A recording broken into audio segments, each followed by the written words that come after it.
Half a day and good afternoon. Good afternoon, everybody. Thank you for being here today.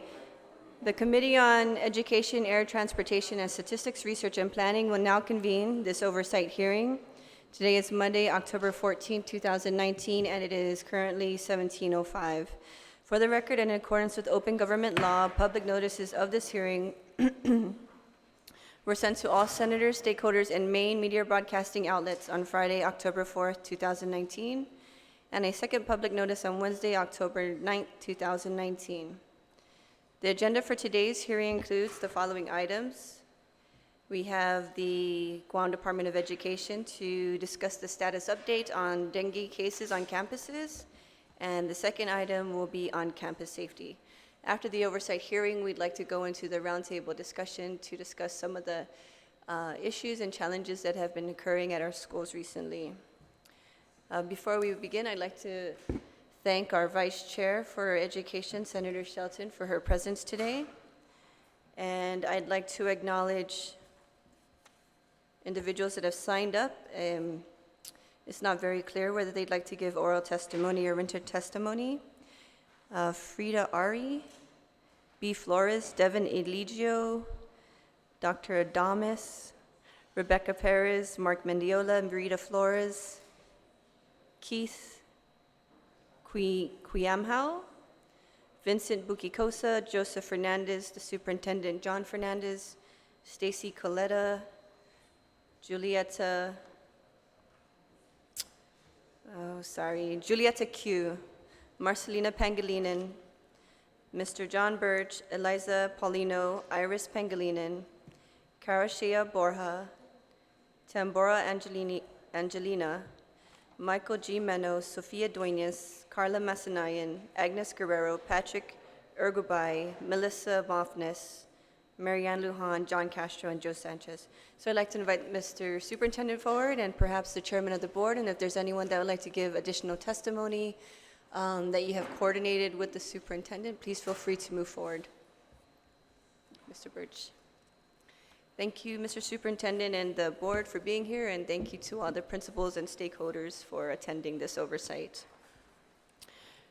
Before we move forward, I just want to say that I've been in close communication with the superintendent and the chair, Mr. Mark Mendiola. Really, this oversight hearing is to address the dengue cases, but also to address some of the incidences at our school. The intent is for this oversight hearing so that the public can be aware of the actions that Guam Department of Education is taking to address these challenges, and also in areas that we can help them. This is not meant to be an adversarial hearing. This is a hearing where we want to collaborate and understand the challenges that you face at DOE, and after the hearing, we'll move into the roundtable to discuss further solutions, okay? Mr. Superintendent. Hi, Afade, Vice Speaker, thank you very much for the opportunity. Honorable Senator Amanda Shelton, thank you. It's always great to come down to the legislature and basically state the position of the Department of Education, especially when there's cases or incidents that, that's out in our community and our public. I know that we've tried to do our best to relay that sentiment out to the community that the Department of Education is providing a safe learning environment for our students. At this time, of course, I have with us the chair of the Safe and Healthy Committee on the board, Mr. Birch. So I would like to afford him the opportunity on behalf of the board. He's held a couple of work sessions and some opportunities to get input from our stakeholders regarding safety within the Department of Education. But I just want to thank you both for allowing us to come and be behind me. I'm pretty sure there's a tremendous amount of people that are in this room that, and these are the folks that are in the trenches. So I just want to thank them for being here this evening as well to show their support, but also to provide some solutions to some of the challenges we face when it comes to safety within the Department of Education. Thank you.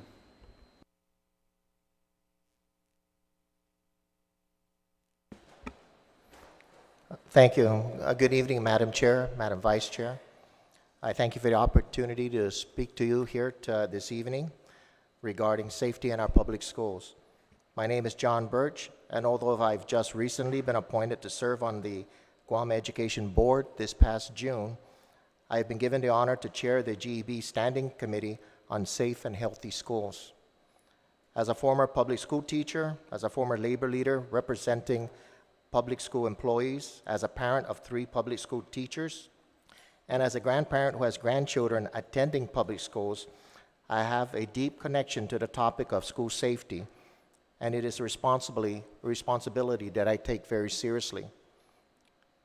Since assuming the responsibility of chairing the GEB Committee on Safe and Healthy Schools, I visited 3 school campuses and have held 3 work sessions. Initially, my focus was set on reviewing the physical infrastructure of GDOE facilities for the specific purpose of school safety. But this changed with the riots that occurred at both John F. Kennedy High School and Tejan High School. Now my focus has been on how to improve school safety for our students and staff by curbing the violence on our school campuses. I'm aware that the same questions are asked after each report of violence on our school campuses, as how can we improve school safety? But we have not been able to sustain the conversation long enough to solve this complex problem.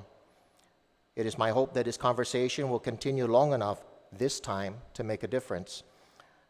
The remedies and recommendations I received from faculty and administrators were mostly in response to the published violent incidents that occurred on our school campuses this school year. More specifically, the riot at John F. Kennedy High School, the threat of a weapon on campus at Southern High School, the riot at Tejan High School, where it is suspected that alcohol was consumed by several students involved, the confiscation of a potential weapon at Jose Rios Middle School, and the threat of a weapon on campus at George Washington High School, and more recently, the fight at Okudu High School, where the primary instigator was suspected of being under the influence of alcohol. The following are the recommendations submitted to me by faculty and administrators on this topic. Ban drink bottles brought onto school campuses by students, but allow student stores and school clubs to sell bottled drinks on campus.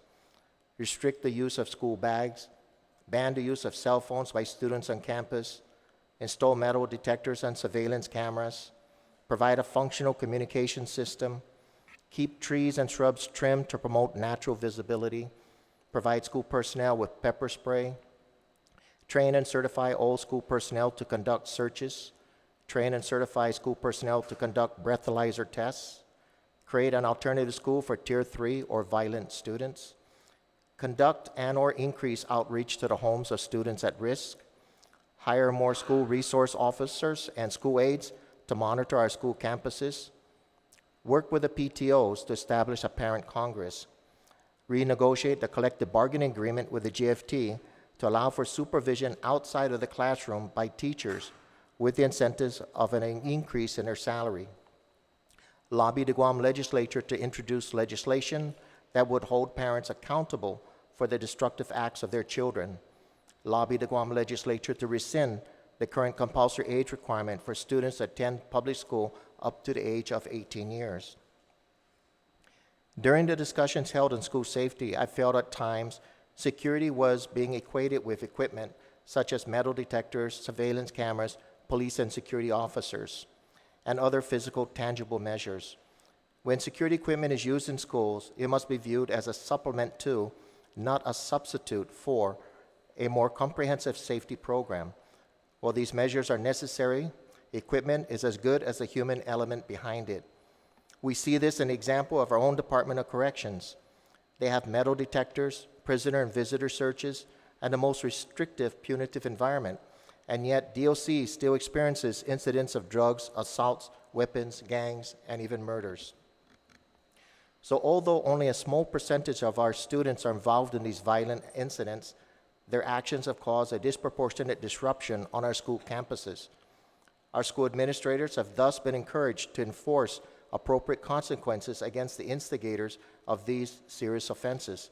As of this date, 6 students have been expelled from John F. Kennedy High School, and 9 students have been expelled from Tejan High School. The task of improving school safety must involve all our policymakers, school leaders, and community stakeholders to create a multi-layered approach to this issue and take deliberate action to improve school safety, ensure that all our students and staff have a sense of belonging in our schools. We at GODE cannot do this alone.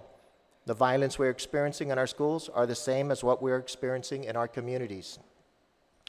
Based on my conversations with faculty and school administrators, I've summarized the following immediate priorities needed to improve school safety.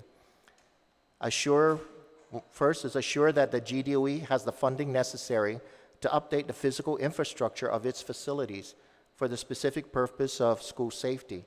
This is an important factor in helping each school meet the physical needs of their buildings to improve school safety. Provide more counseling, social work, and mental health services in our schools, along with training to school personnel on how to recognize signs that students may need professional help. That all school personnel be trained to be observant of behaviors and statements made by individuals that could be indicators of violence. Funds for training and updates to these programs will be critical as our community issues continue to grow more complex. Employ well-trained school resource officers, private security, and retired police officers in our schools. Legislation should be developed to clarify options for the GDOE to employ private security and retired police officers along with school resource officers, of course with the funds needed to ensure the financial resources to do so. We need to assure that our public schools have the resources they need to fulfill their mission of providing strong academic programs and services to prepare students for their future. Now is not the time to put our upward trajectory at risk. We can and must address both the mission of public schools and the safety of those who study and work in them with the resources adequate to meet both goals. On the issue of the dengue virus, GDOE has hosted several information sessions on the dengue virus held at various GDOE facilities. The next presentation on dengue basics will be held at 6 p.m. this Wednesday, October 16, 2019 at Mauricio Elementary School. Orte Chalampago Elementary School and Agata Johnson Middle School have been closed twice to allow spraying of insecticide on the campuses and the clearing of the surrounding area around the campuses to prevent mosquitoes from further spreading the dengue virus. To my understanding, as of this date, only 2 individuals of the 15 reportedly infected with the dengue virus were public school students. The superintendent of the GDOE sent out a message regarding uniform guidance, stating the safety of our students should be prioritized over the uniform policy. He directed all school administrators to allow flexibility with their school uniform policy during this time that we're dealing with the dengue virus, to allow students to wear whatever protective clothes they may have to protect themselves from mosquito bites. To my understanding, all school administrators have complied with the superintendent's requests. I thank you for allowing me this opportunity to speak on this matter. I thank you for investing your time in the lives of our students. Thank you, Mr. Birch. If I may, I just have a couple questions on your Yes. testimony. In the third paragraph, you stated that you are aware that the same questions are asked after each report of violence on our school campuses as to how we can improve school safety. But we have not been able to sustain the conversation long enough to solve this complex problem. It is my hope that this conversation will continue long enough this time to make a difference. Well, what were some of the challenges for continuing conversations long enough to... Things get to be forgotten after time elapses, especially when we go into break during summer and Christmas. These issues have been around since I was a teacher in the public school system. And while the incidences and the occurrence of violence were different, I see more today in the rise of violence which involves the consumption of more alcohol. It was different back then, but we never really came up with a solution for this. And as the issues that are facing our communities outside, in the villages, on the streets, are getting more complex, as time moves on, these things are bleeding now into our school system, and we still have not really addressed them. What we try to do right now is we put Band-Aid type protections or on these things to just stop it from currently happening. But we never address the true needs and the true problems that are out there. We're just dealing with the symptoms itself. So when a student gets in trouble, we expel them from school. We make sure they don't return for a while. We suspend them. But we don't go out and find out what is actually causing these issues. The things that cause these are a bit more deeper than that. So we do need to get other government agencies involved. GDOE can't be the one-stop agency to handle all this. We need to get public health involved. We need to get the police, need to get the emergency agencies out there to work together us and collaborate with us, because it's not just a GDOE issue. It's an island-wide community issue that's happening. And we've seen students that had the machete attack, for example, up at Manilao. I remember those people were students at Price Elementary School several years back. They simply moved up the chain, and it has moved from there out into the villages. I've seen, because I'm part of the neighborhood watch in the village of Mongmong Totomaiti, we see many times adults training children at night. They're hanging out at the bus shelters. These are adults that we have pictures of them with children that are attending middle school drinking alcohol, and they'll be out all night. And to them, it's fine as long as they're drinking alcohol with adults. To them, they don't see a problem with that. They tell these students, everything's okay, just don't go to school drunk. But how do you get undrunk when you've been drinking the whole night or the whole weekend? It doesn't happen. So it's a more big systemic issue than just violence on the campus at GDOE. So we have to take this further. It can't be a GDOE issue alone. We need to get other departments in here, people that can help us out. Okay. The Mayor's Council has also provided a certain subsidy to assist Guam Department of Education. What have you seen the Mayor's Council do in response to this? We've had a couple of mayors that showed up at our meetings in GDOE, and the mayor of Mongmong Totomaiti is very interested in getting involved by providing neighborhood watch, to the schools in his district and the areas that he's charged with. But I don't know how the other mayors are taking this. I did not attend their meetings. I'm not sure if the superintendent has. Did you attend? Are you asking? When I heard the word subsidy. Can you clarify what you meant by that? We're pulling out the documentation, but they are appropriated a certain level of funding to assist with the school safety with DOE. And so I think if I can recall, it's about $300,000 extra.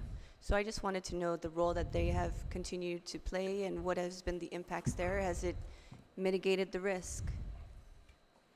So I can't speak to the subsidy itself and how it's being spent. I know that we do work closely with the mayors with regard to our school campuses, some more closely than others, and just depending on the relationship with the mayor. And so a lot of that our mayors will have access to our campuses. We're able to, during the weekends when we're not on campus, have it provide additional eyes on campus and work in partnership with the schools. But I'm not aware of any specific funds being spent specifically on school security. So I'd have to go back and research that a little bit. Okay, thank you. Yes, Okay. we'll give you a copy of the documentation, because if the mayors are simply doing their job, then they're not giving not the aware of extra anything resource extra there for that the would- money Right. that they're being given. So I just, Okay. maybe this is a conversation that we can Yes. continue and talk about as Yes. an avenue. You mentioned in your testimony the threats of a weapon on campus at Southern High School. Has that been resolved? Or is the investigation still ongoing? My understanding is they did not find a weapon Oh, with regard to the for Southern High. with regard to this year's. Yes. Yeah, so there was a threat that was made out of school, after school, and it was brought to the attention of the administrator by a parent. Even though there wasn't any identified student, we couldn't name the student who made any of the threats or we didn't have any other corroborating evidence. The school did want to take preventive measures to make sure that they were safe. And so we took the measures to do a blanket search at the beginning of the school day the following morning. Okay. And I believe there was an incident where a student took an employee's weapon out of the vehicle That was last school year. last school year. Right. What happened to that employee? That employee is no longer with the department. And that's, Has there been an investigation or any criminal charges for bringing a weapon onto school campus? I don't believe any criminal charges resulted. I'm not aware of any criminal charges that have resulted from that incident.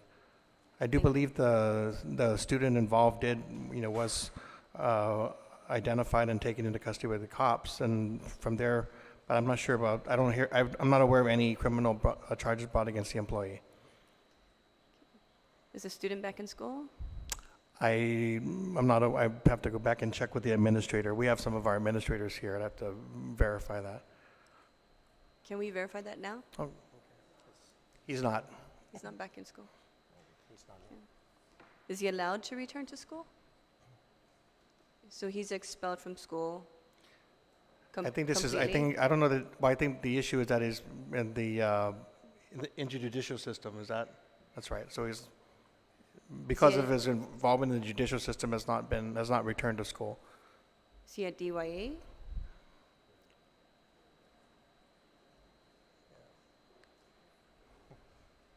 Do we know I don't have what any- hap- I don't what have happened the to up- this child? So I don't have the updated information. I know that, because of the incident on campus, the student was addressed by the police department and the court system, and I'd have to get an update as to where that student is, but the student has not returned to campus or attempted to return to campus.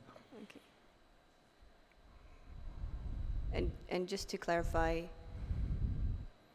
you believe that he's going through the judicial process, but we don't Well, have anything concrete? So I'd have to go back and get an update. understand. I know that when the incident happened, that was the last that we were able to address once the student was identified and addressed by the police department. Okay. But just to, to clarify is that just because we expel a student from school does not mean that they're expelled for life. If they're of the compulsory age, they will come back the following school year. Right, which is why I'm asking, Okay. to see what is the If situation the person's of the back, child. right, yes. So you mentioned some recommendations submitted to you by the faculty and administrators on the topic of school safety. Yes. The banning drink bottles brought onto school campuses by students, have you, actually, let's just address all of them. Have you, has there been any movement on some of these items that have been suggested?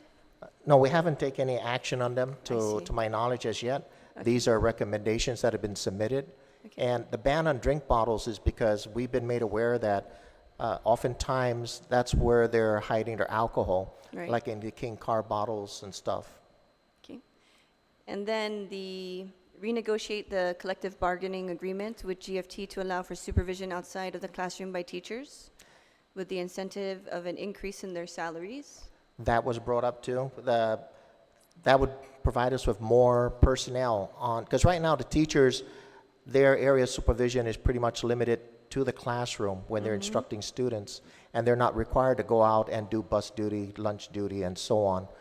So, but that would take, that's in the collective bargaining agreement, and we would have to go back and renegotiate that if the union is willing to do so.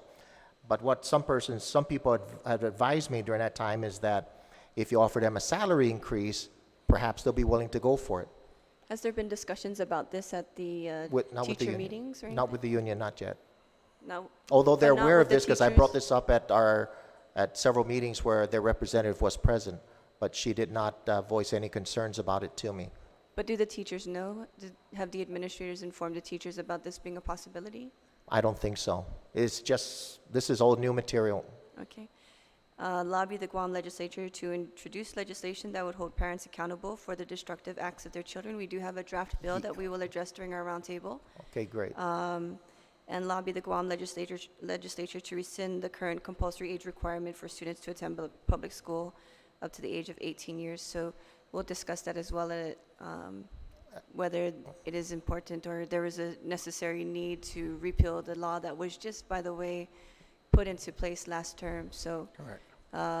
it seems something fairly fresh to cut off the chopping block, but if this is something necessary and the community is asking for this, Yes. we can definitely A- address And that. I think the issue there was that it kind of limits the ability of the school administrators. It reduces a lot of their flexibility in making decisions regarding students that should be in school or should not be. Okay. And then these metal detectors that you mentioned, where would these metal detectors be located? Is this just at high schools or at middle schools? What I've heard is some of them were recommending to use the portable wands, And yes, they were being requested for basically middle schools and high schools. I didn't hear any from elementary school teachers. I didn't have much discussion with any teachers or faculty at the elementary level. Our discussions have been most with the secondary level, which is middle school and high school. So the secondary school teachers Yes. are 100% on board with this metal detector implementation? No, some have told me that. We have not put this proposal out to I them see. yet. Okay. We're just now doing it here before you. Okay. So, and then in the second to the last paragraph on page 2, as of this date, 6 students have been expelled from John F. Kennedy High School and 9 students have been expelled from Teason High School. Can you give me the grades of these students? The 6 students from JFK? Okay. What are Mr. their grades? Superintendent.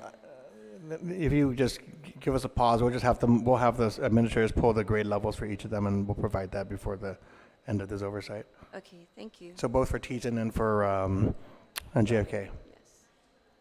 9 to 11? For Can we Teason get High by School, head our count? for our Like, Teason, you want in head Yeah, count? like, yes, a specific head head count. count. 9 through More 11 detail. is kind of ambiguous. So do it individual for individual.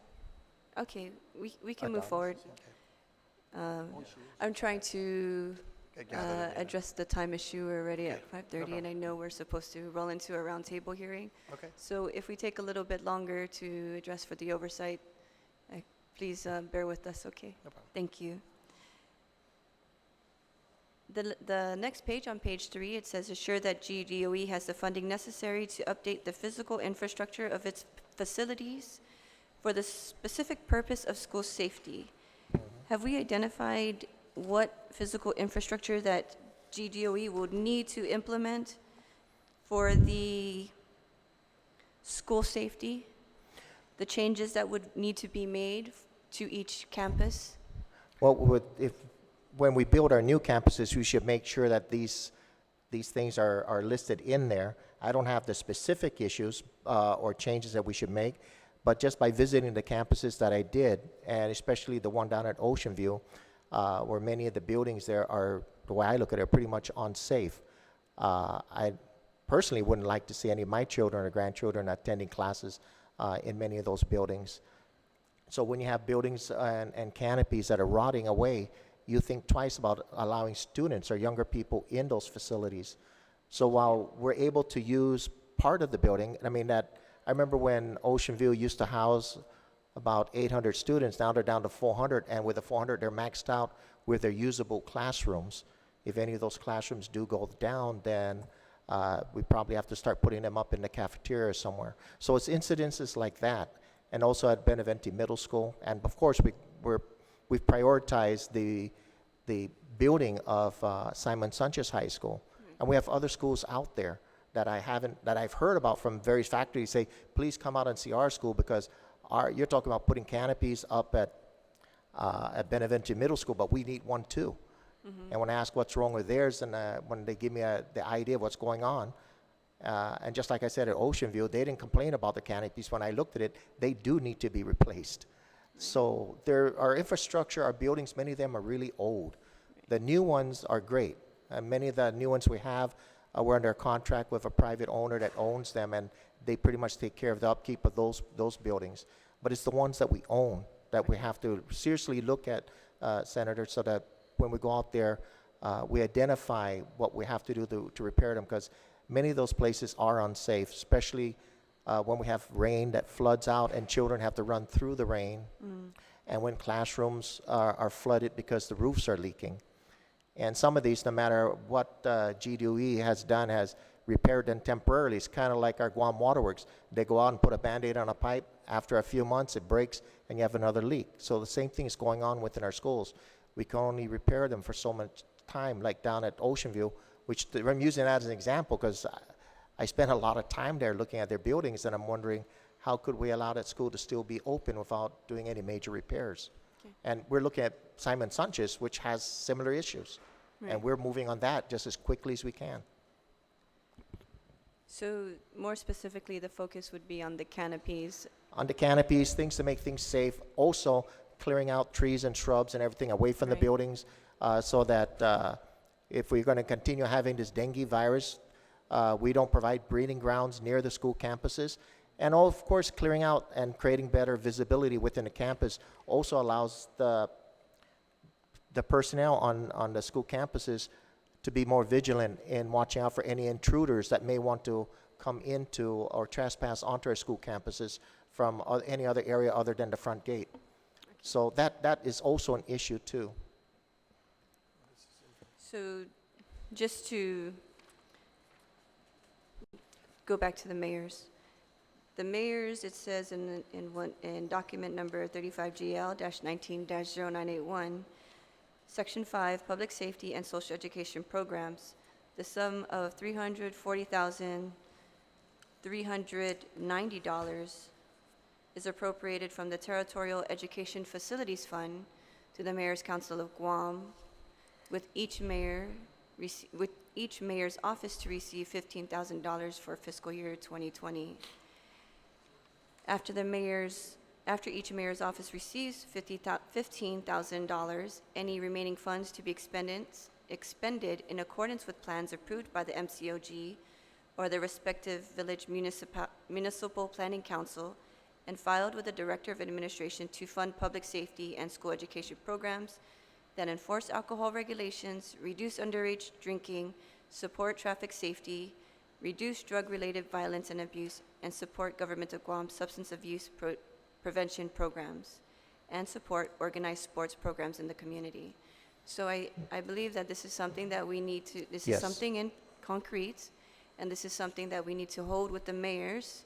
Perhaps the board can go to their meetings, right, and ask them really what are their plans with this additional appropriation, and perhaps provide them a vehicle or an avenue on how they can address the needs of the students at the Department of Education. Yeah. Yeah, thank you, Senator. I was unaware of this law.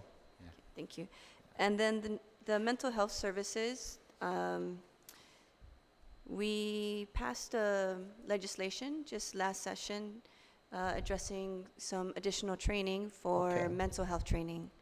So we are working on that to make sure that our teachers and the staff can be trained to identify some of the challenges that our students are having, to suicide, some of them, contemplating suicide or perhaps abuse at home. Yes. And so, thank you for bringing that up, and we Well, look forward thank you for working on it. We look forward to continue to helping Yes. you in that aspect. The school resource officers, the Judiciary of Guam, they had a contract. Did they renew it, or did they completely pull themselves away from it? As of September 30th, that was the end of their contract. So we had approved an extension of them. Okay. And we were under the impression that they would be extending the SRO program for the rest of this year. And but then we were informed that they were not going to take advantage of that extension, at least informally. So we're seeking a formal response. And so I sent a letter last week to try to get that formal response. And in the meantime, we've been working with GPD to provide additional assistance at the schools, which has been welcomed by our school administrators. So, can we just talk a little bit about this? Sure. The student-parent community engagement, which is part of your consolidated grant application, there is $689,609 that was intended to go as a contractual agreement to the Judiciary of Guam, which is supposed to supply up to 12 officers, school resource officers, to GDOE high schools. So this money, I'm thinking, is still there. Yes, the money's available. It's just we have to we would have to bid out the services again. Have you thought about, because what happens to the SROs if Judiciary of Guam pulls out? Because in the qualification for the SROs, that they're hired by the judiciary as probation law enforcement officers, and 4 SROs have an undergraduate degree in criminal justice. 1 completed a portion of the basic law enforcement academy. There's a 6-week law enforcement cycle with the Judiciary Marshals Training Division.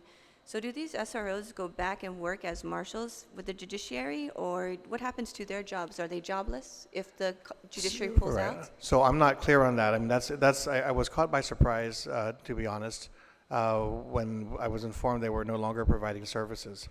The idea was that when they requested an extension of services, we anticipated that we would be able to continue to see the program in our schools, and that it would allow us to transition to the next, issuance of an RFP for services beyond this year. So at this point, I'm seeking a formal notification that they aren't going to be continuing, because I only received word that they were not showing up back at the schools even after we approved the extension. So I want that formal response, so I'm clear on that. And number two, that's always been a concern about the employees. So we had always intended to work with the judiciary on ensuring that they had a transition plan for those employees. But we understand that the potential future for those employees was always to become a marshal with the courts, and I'm not sure if that's happened or is in the works. If they're still employed, then judiciary is bearing the cost of those employees at this point. So there's no SROs at DOE as of today? So as of October 1st, the SRO program, the judiciary SROs were no longer in attendance. So at this point, we worked very closely with GPD to provide uniform officers to come on campus a couple times a day at our secondary schools around the lunch period and toward the end of the school. And we just got our next grant approved, or for this coming year. So I think today we expedited the RFP so it can be published and go out for bid.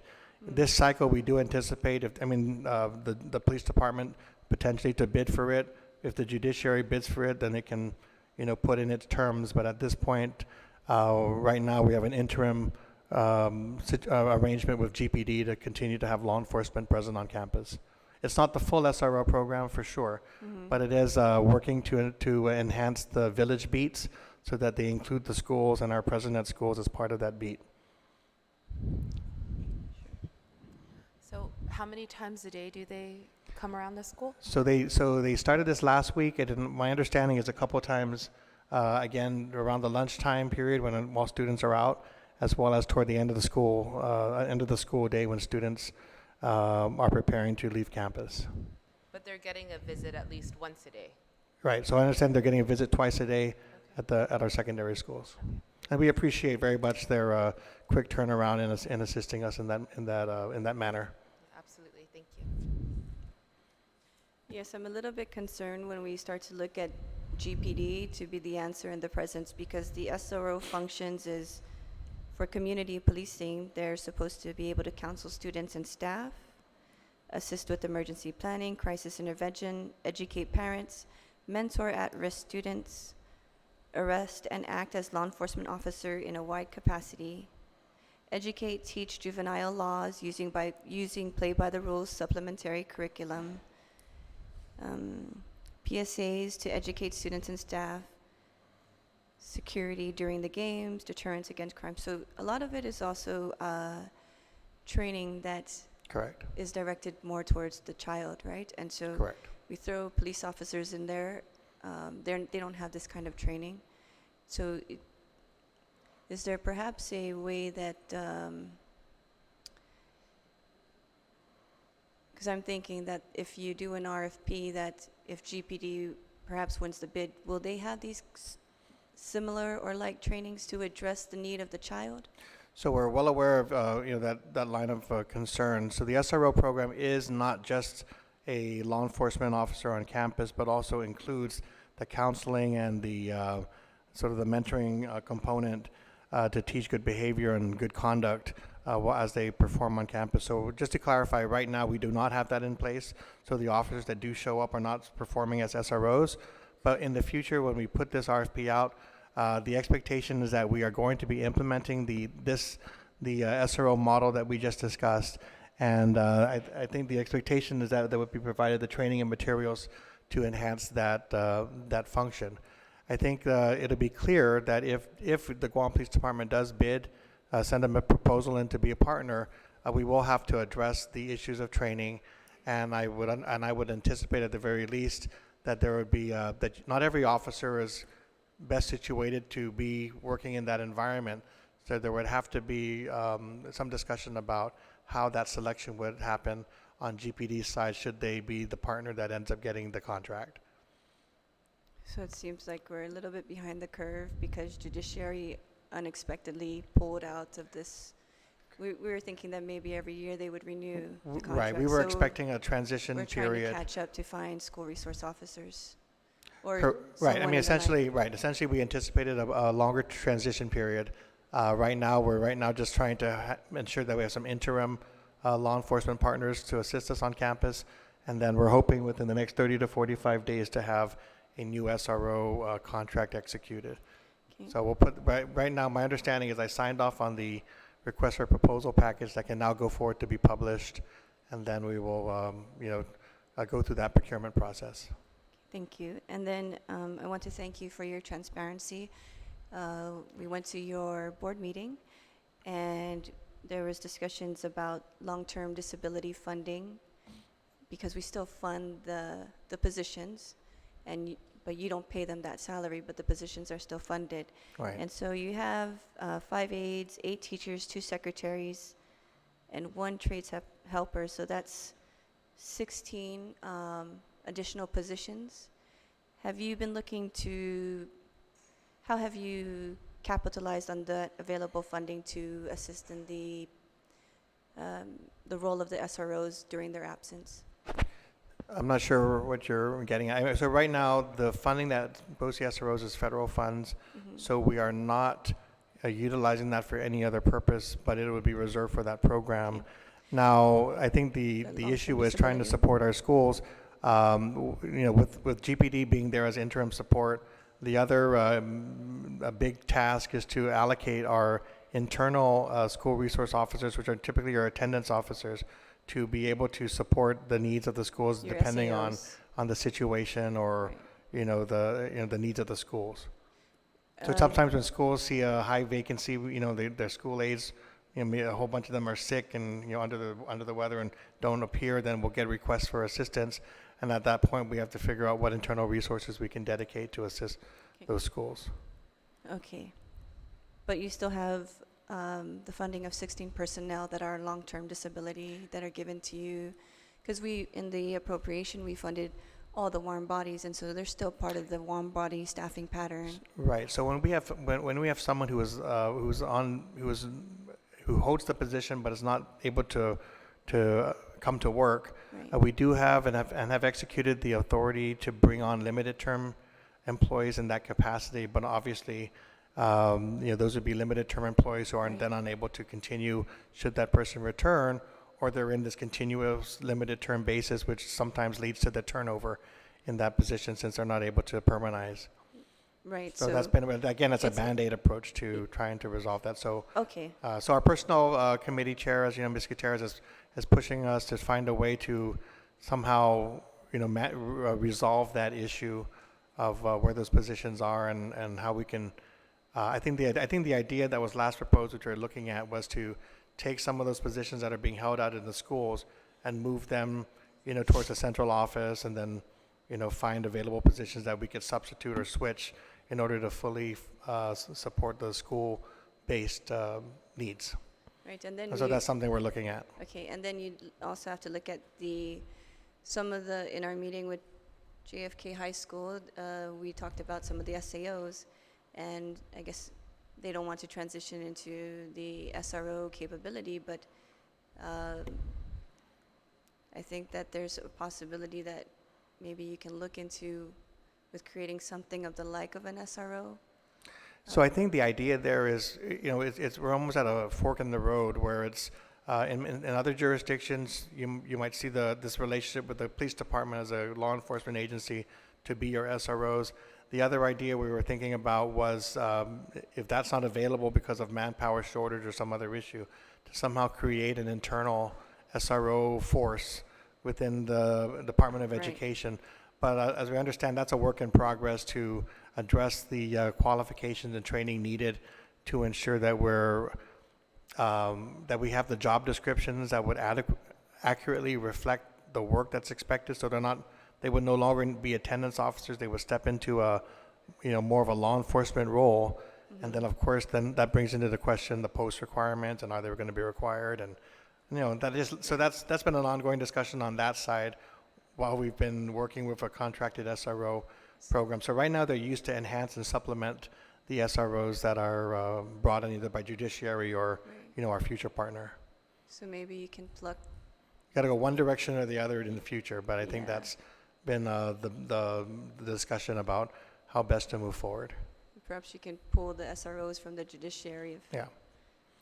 And I make am them concerned part of about. the- I am concerned about because they are good. They've been good employees and they've been working. And I'm hopeful that with this that the judiciary has found a slot or the funds to be able to cover them during this interim until a permanent slot is open. But typically our SROs were moving into the first open marshal position that gets vacated.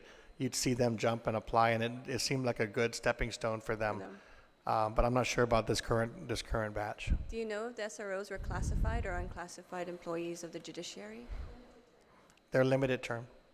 So they anticipate that every year their contract will end. Yes. Okay. So maybe since you have the money now, you can.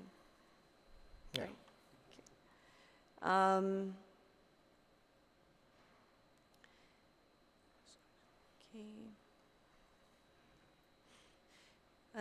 I wrote a letter and we talked about the dengue case in your testimony, Mr. Birch. The Yatu, Ordat Chalampago Elementary School and Agada Johnson Middle School have been closed twice to allow spraying of insecticide on the campuses and the clearing of the surrounding area around the campuses to prevent mosquitoes from further spreading dengue virus. To my understanding, as of this date, only 2 individuals of the 15 reportedly infected with dengue virus were public school students. I want to thank you for the work that you've done with the community and alerting them of the dengue and the necessary collaborations that you had to do to ensure that these issues were met. And perhaps I was recommending that you can go ahead and spray the campuses during the weekend so you don't lose any school days.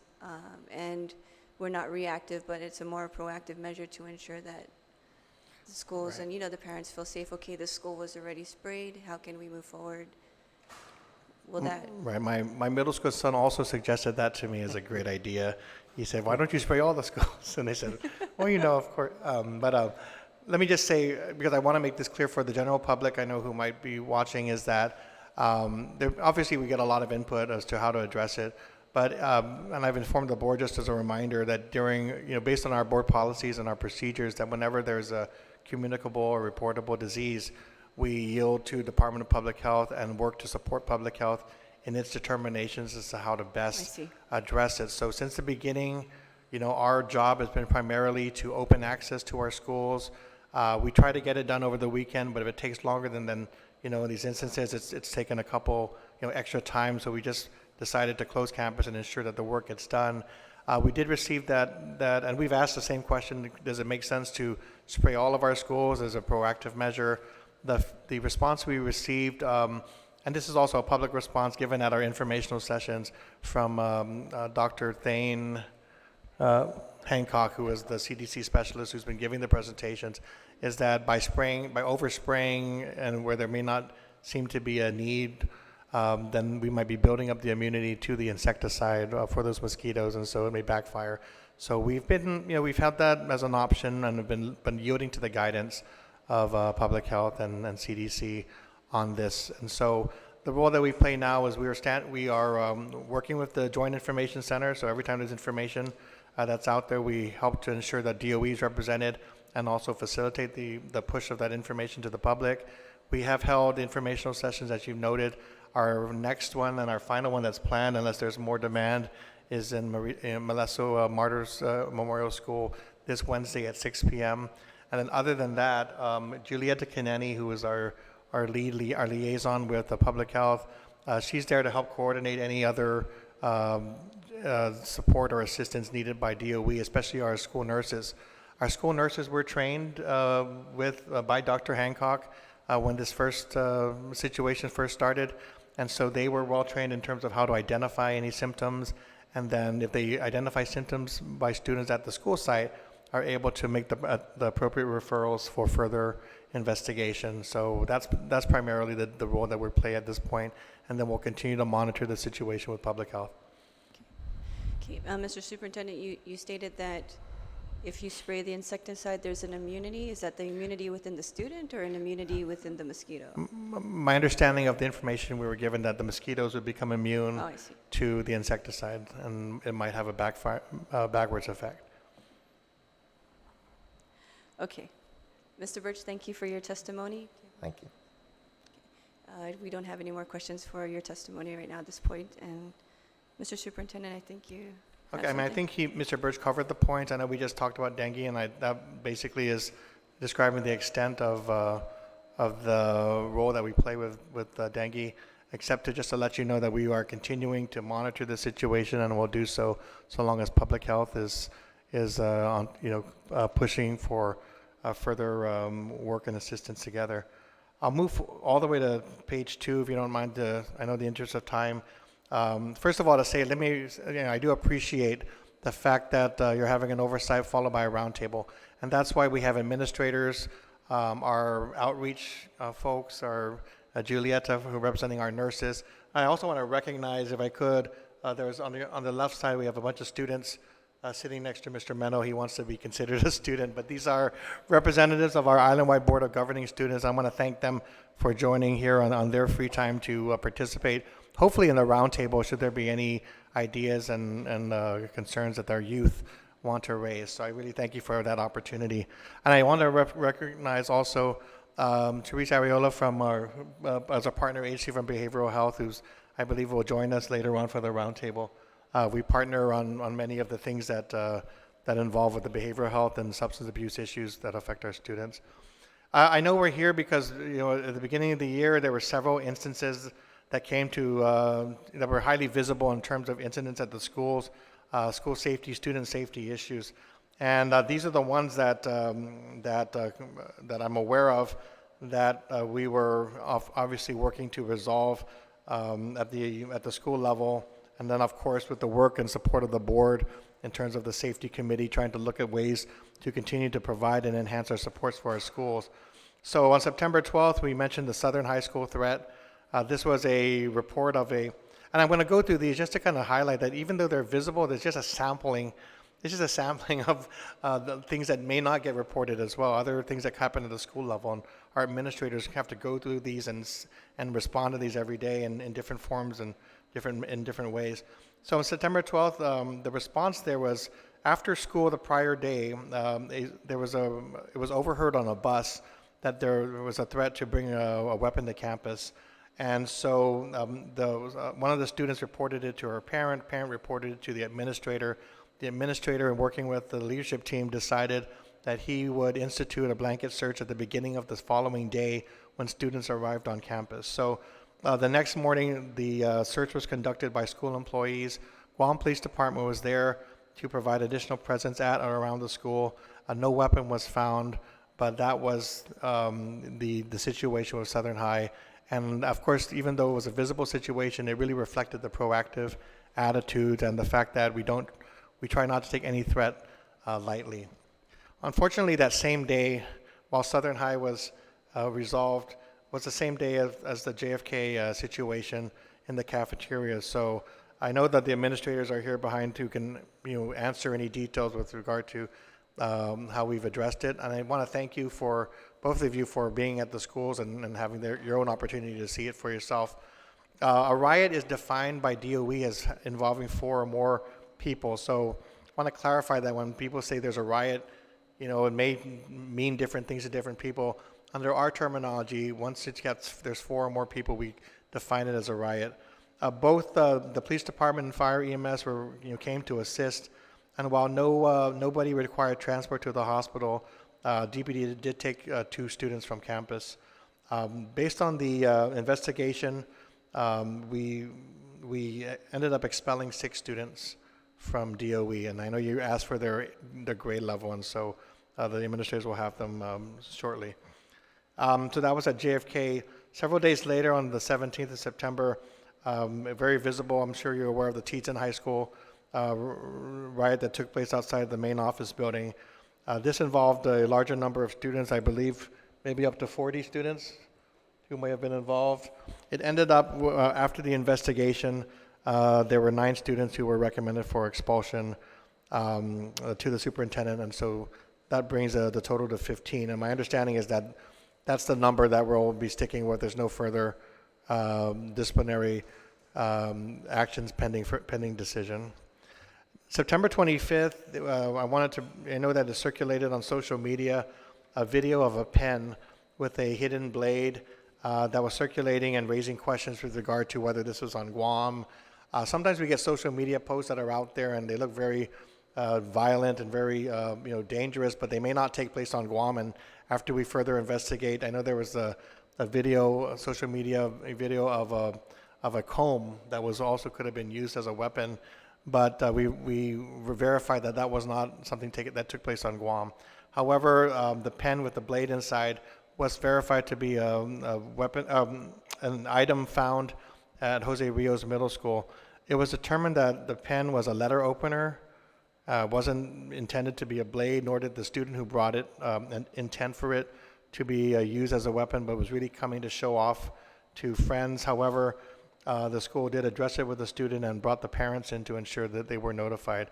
Even if it wasn't, it was looked at as a toy or something to show off, we want to make sure that, these students are understand the gravity of the situation, especially in this environment.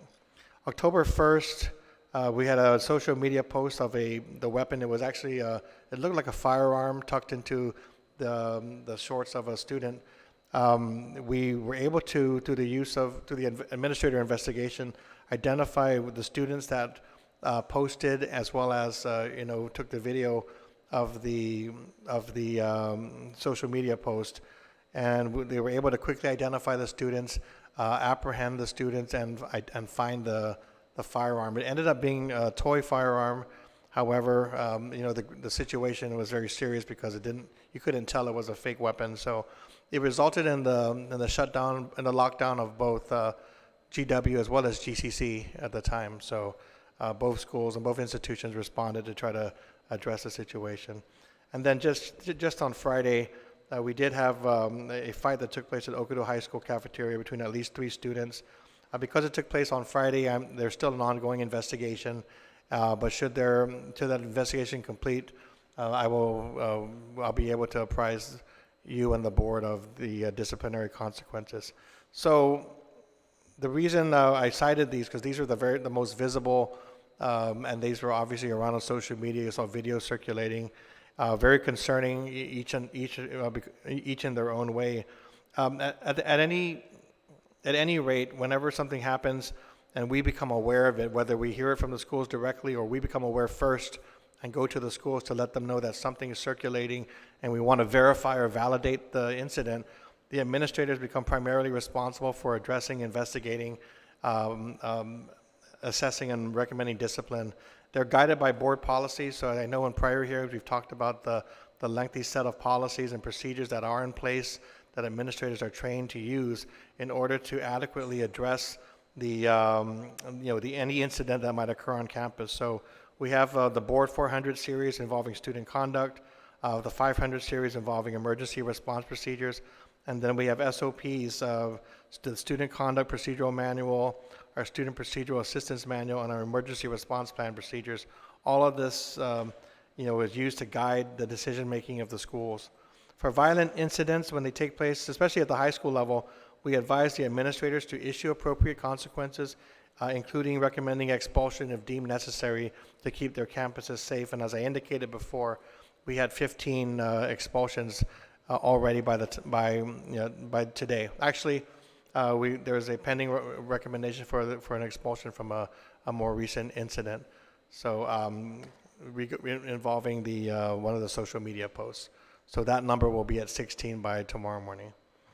To place these incidents in context, I know you've asked about the monthly student conduct reports, and there's a lot of data in there. What we tried to do is look at the level 3 offenses, which are the most serious offenses, to see if we could break down the year-to-year numbers and see if there was any trends that we could identify. So you have 2 things before you. One is a table, and then the following page you have a column chart which looks at the year-to-year progress or a trend for each of the offenses.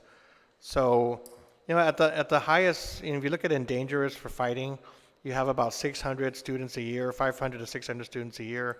I wanted to just emphasize that represents less than 2% of our total population. So whenever we get into the situation where we're talking about violent offenders, or people who are getting in fights at schools, what we're really talking about is a smaller number of students who are actually getting involved in this. And we make this point not to try to make the situation look better, or not to try to assure everybody that the school is absolutely 98% safe. What we do is to try to make sure that we understand that when we impose a strategy, that the strategy ought to be tailored to address that 2%, and maybe not a strategy to address and penalize all of the students for the bad actions of a few. So we raise that with full knowledge that even if it's less than 2% or less, that when these types of actions, because of the level of severity or violence, has a disproportionate effect on the school community. So it may only be a few people, but if they get into a fight in the cafeteria, not just because it's visible, people can get hurt, employees can get hurt, and we recognize that. But in crafting a strategy, I think that's where we get to the point of saying we're really dealing with a small group of students who are making really, really bad decisions, putting themselves and others in harm's way. So how do we address that group of students? And that's, I hope, we get to in the roundtable today. When we look at the chart, the colored bar chart, even just taking a visual, looking at it visually, generally the trends for each of the offenses over time, over a 5-year period of time, seems to be coming down in most categories, including the fighting, the assault and battery, rioting, use of drugs, sexual harassment, and so forth. There are 2 areas that I think were raised earlier that are a reason for concern. And those 2 areas include intoxication and the use, possession of alcohol, where we've seen the numbers going the other way. So most trends are flat or going downward. But if you look at intoxication, use, and possession of alcohol, those numbers are climbing. And it could be for a number of different factors, whether we're doing a better job detecting it, or whether students are getting bolder, and it's getting to be more of a situation for more students to bring alcohol onto campus or to drink before school. It's one of the challenges that that's been raised, not just this year. It's been raised in prior years leading to this year, but definitely some of the fights and that we've been seeing when alcohol is a part of that, and then we have a contributing factor that we have to figure out how to address. We've done this review several times before, so I won't go through each of the lengthy pieces. There are pieces in place, as you're well aware, that we use to try to promote positive behavior. So in this next section, I just wanted to remind the committee and the general public that, we have a PBIS framework throughout all schools meant to incentivize positive behavior and teach positive behavior. We have the recent expansion of our school-based behavioral health interventions, helping to service needs, having students in need of psychological assistance, in need of counseling, and also substance abuse interventions. I know you're familiar with the child study teams meant to try to address students who may see a certain number of challenges. We have our outreach team here who continues to provide family outreach to those who may be hard to, for those students who may be challenged and we need to really connect to the home. We talked about the school resource officers. Our goal with the SROs is really to expand the number, even though we've been kind of flat trying to figure out how to be able to afford the current batch of SROs. In the future, we're looking at seeing if we can expand the number of SROs to all of our secondary schools. And then, of course, I know in the prior hearings we talked about the level of trainings that are provided. So I think it's reflective of our environment where we have to have all this training, but it is something that's necessary. So ranging from internet safety to search and seizure, first aid, CPR, all the way to mental health first aid and active shooter training. A lot of trainings in place, and I didn't bring all the documentation, but I know in prior hearings we've gone through that. I want to thank the legislature for mental health first aid support. I mean, the funding and it went to the behavioral health agency, but we work in close partnership with them. So I appreciate your recognition of that partnership, and I think that'll go a long way to really facilitating what teachers have asked for, which is more training in being able to identify students who may need those extra supports and extra services. So it is actually something that teachers have come to me and said, can we get training in this? And so it was really timely to see that legislation get support and pass. And we're going to work very closely with our behavioral health partners. Going forward, as we talk about the community and what partnerships need to happen, we are working right now, and we want to strengthen that work around integration of these school issues into other things that are going on in the community. So we talked about the neighborhood watch programs and how to integrate, some of our school personnel, so we're aware of what's happening when there are neighborhood watch issues. We want to provide access to school facilities for law enforcement and mayors. I think in the north we do a much better job, but we're looking at really looking at those protocols for the entire island to make sure that something happens at night or on the weekends, that we're able to work in partnership to address issues at the schools. We've been working with not just the GPD, but other uniformed agencies. We'd like to see more on the positive preventative side. So not just a response, and when you see a cop on campus, the first thing you say is what happened and what's wrong. But we started, there's been a start to some of that relationship. We talked about the beginning of the school year being there to greet students. I know GPD has done several initiatives over the past 2 or 3 years regarding recreational opportunities, kickball and basketball for at-risk students. We're working with them to launch the junior cadet program in our elementary schools. And I know, Vice Speaker, you mentioned also the National Guard, and so we have a meeting set up with our Adjutant General to talk about the possibility of a National Guard Youth Challenge program here on Guam. We've done some research, we've seen it in other states, and if we can bring that to Guam, that'll be a major help. One of the things that have come out of these work sessions that Mr. Birch has been holding with our administrators and our board members and stakeholders is that we do a lot for elementary school, and then we see a lot of assistance to our high school students. There seems to be a need for more school-based services for middle school students. So that's an area that we haven't really kind of separated and focused on, but I think it makes a lot of sense to see if we can address students who are at that particular point in their lives. A lot of social emotional changes, a lot of growth and development from our students, figuring out if we have the right set of programs and services that might help our students who are going through those particular grades. As you know, middle school is a period of transition, and so I think just bringing that to light in our last work session is something that I think we can focus on. So mental health services, I really would love to see opportunities for middle school students to participate in more extracurricular activities. How do we engage parents as parents start to stop engaging as our kids get older and more independent, and then looking at positive behavior and alternative dispute resolution as ways to resolve conflicts, so that when they get to high school, you don't see these issues from some of that make the headlines and make social media. I do want to say that the school facilities, every time I put out a question to our young people about school safety, and we're talking about the fights in schools, a lot of our students are saying, well, what about our school buildings? What about our schools that need repairs? So I just wanted to put that back on the table. I want to thank you both for your support, for trying to find a solution to Simon Sanchez High School. We're working with the administration, we're working with you. If there's funding available, we're right about to go into phase 2. We've got the documents ready to publish for the next phase to get the design work done. All I need, and I got the support of the board, is to be able to certify the availability of funding and the commitment to make sure that we can move it forward. So that's a big piece, but I think it represents what our students are telling us. We have to, fix some of our buildings, especially the bigger, older facilities. And then I think I'll end with a piece that I don't want to understate and I don't want to overstate. It's we know that in the data, and you'll see it, that it's our Chukis population that is overrepresented in terms of discipline and in terms of serious discipline, in terms of suspensions and expulsions even. So it's not something I would say this is reflected as well in the correctional side of things at DYA and DOC, that you'll see our Chukis overrepresented based on their population in those very serious categories.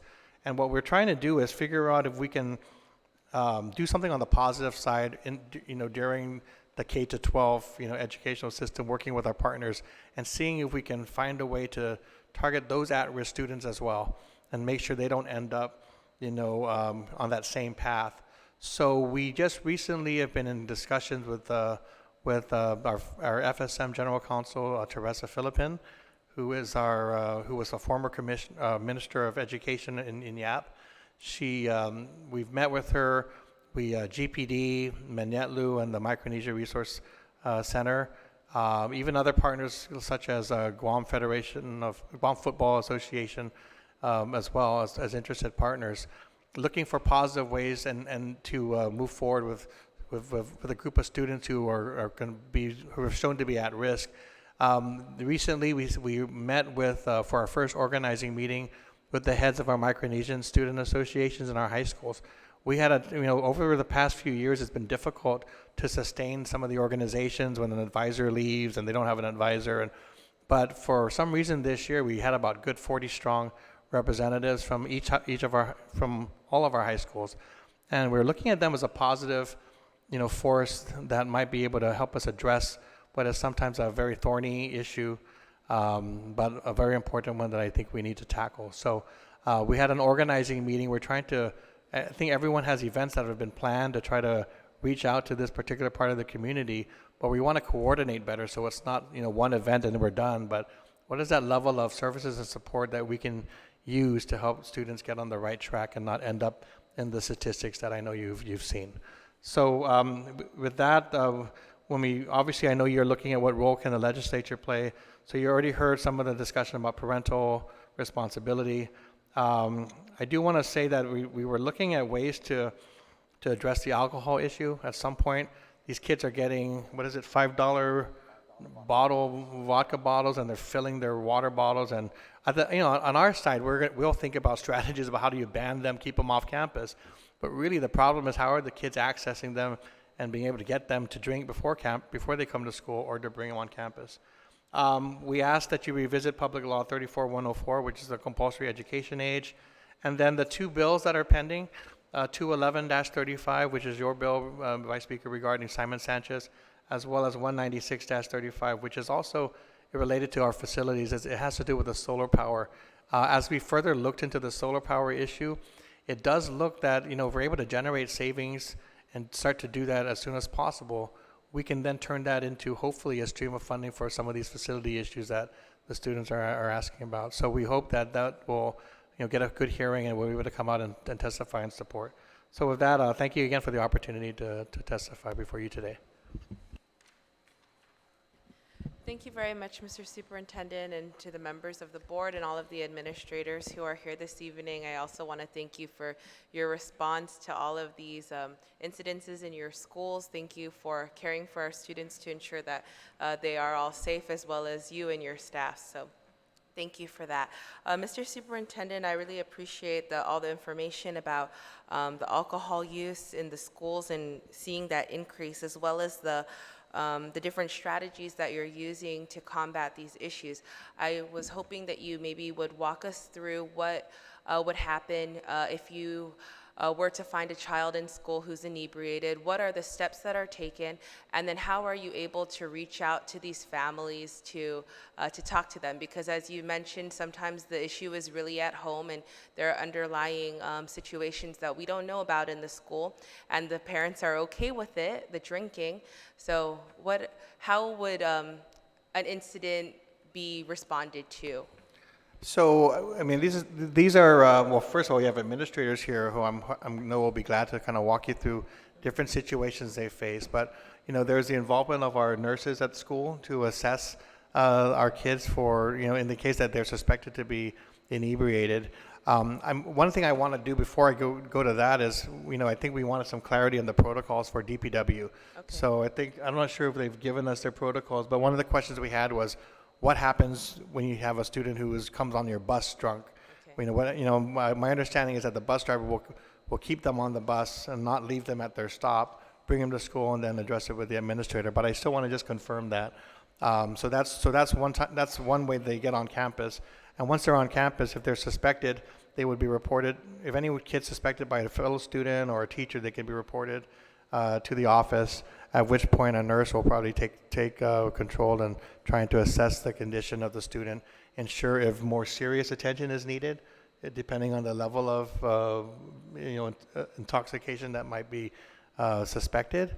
Otherwise, the administrators will start to look at contacting, if it's a minor, their parent or guardian. My understanding in some of these cases is very difficult to reach those parents and guardians to come back and immediately take the student and take them home. But that would be the extent of the issue at school. I'm not sure. I would have to turn to our outreach folks to determine how they would further address it, from that standpoint at the home front. Yeah, sure. I'd like to know But I think maybe at the roundtable, then the administrators may be able to share some of the challenges that they get in trying to prevent further occurrences of Sure, that. and I'd like to know at what point that they are referred to a counselor or sent to Guam Behavioral Health. Is it right away, or is there still assessment done at the school? Just what the intervention is right away. Well, part of that's going to be, and we can get into some of that detail, but part of it right now, where we've done substance abuse intervention, there is a disciplinary process that also goes along with it. So if you are caught using, possessing, or if you're caught intoxicated, you are subject to disciplinary consequences. I know we've implemented substance abuse intervention in our secondary schools to try to leverage that, so that instead of suspending a kid, you offer them an opportunity to go through this basically is almost like group counseling, to be able to learn and understand the impact of substance abuse, and then hopefully that'll give the student a chance to understand what's happening and avoid making bad decisions in the future. Okay. But we can talk about some of those services. Are those procedures included in the board procedures that you mentioned on page 3, or are those those decisions made on a case-by-case basis? It's in the one of the SOPs, or we call it the spam. Okay. So- Okay, good. Okay, I have another question about the students who are expelled or suspended from these incidents or any other incidents happening at school. What happens to them for their continuing education if they're expelled in the middle of the school year? I understand that some of them are able to attend school at DYA Resource Center. What is the status of that? And these children who were expelled now at this time in the school year? So we're looking at that because, and not only because of the compulsory age law, but we're also looking at this because sometimes there's a misconception as to the entitlement of students to public education. So and if you look at the legal basis, we have the Adequate Education Act that entitles students to free public education, except in the instances where they are expelled. So the framework there is that if you are expelled, and it's an extreme case, otherwise you would be entitled to your public education. The expulsion has to go through it's a due process, so that we are able to fairly address that situation, as well as provide that student an appeals process. So that's why the expulsion process involves the Disciplinary Advisory Committee, where you have students, teachers, and administrators, and central office support to come in and make that determination after a student has been notified and has an opportunity, as well as a parent, to represent themselves in that process. That becomes a recommendation to the superintendent, and then a decision that's made, as well as an appeal to the superintendent. So under the law, that we are required to provide that unless you are expelled, and if you're expelled, you're given that due process. You're expelled as up to for a certain point of time, you're able to re-register the next school year, and for those who are still required to go to school, that's the expectation. Now, we were talking about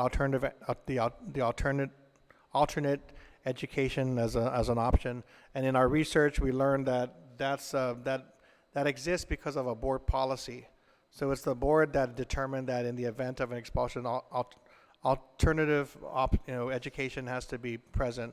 It's not very well defined, so that's an issue that we have to go to work with the board and the committee on what that means, because we keep asking, what is that alternative education supposed to be? We worked on an MOU of DYA around their new community, the resource centers, and the idea there was that students who are unable to function and they were expelled from their schools due to a violent act would be able to receive instruction at these sites working with DYA and a school employee. My understanding is that the DYA director wishes to revisit that in order to either better structure that support, which we agree probably requires better structuring. Otherwise, I think just the implementation has caused some challenges for DYA to be able to support the student as well as for us. So that's one thing that has been in place, and several students have taken advantage of that. This round, as we're discussing alternate opportunities, we're looking at the credit recovery program as one option. Now that, of course, requires an application and interview because we want to make sure that the student is committed to finishing up. So I've offered that as to the students who have been expelled. The other piece is that we just launched a partnership with SMUJAL to enable students who are not going to take the courses on campus to be able to take courses at SMUJAL. That cost is covered by the Department of Education through a federal grant, and that'll enable the student then to continue their education just by taking it through the SMUJAL offerings. So it's still I would say it's still an area that's in flux, but I think we're doing our best to try to expand the alternative paths for students so that if they are in this situation, and it doesn't always have to be disciplinary, it could be that there are other issues at home, that make going to a traditional school setting challenging.